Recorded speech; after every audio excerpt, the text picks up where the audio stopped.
আমরা কেবের মধ্যে ঢুকে পড়লাম।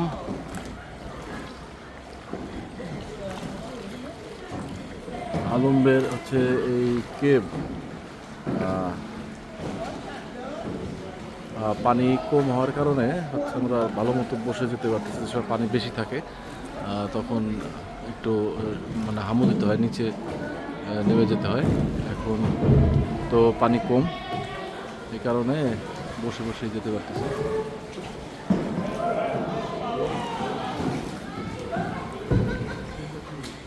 মোগরে অভ্যাস আছে করার।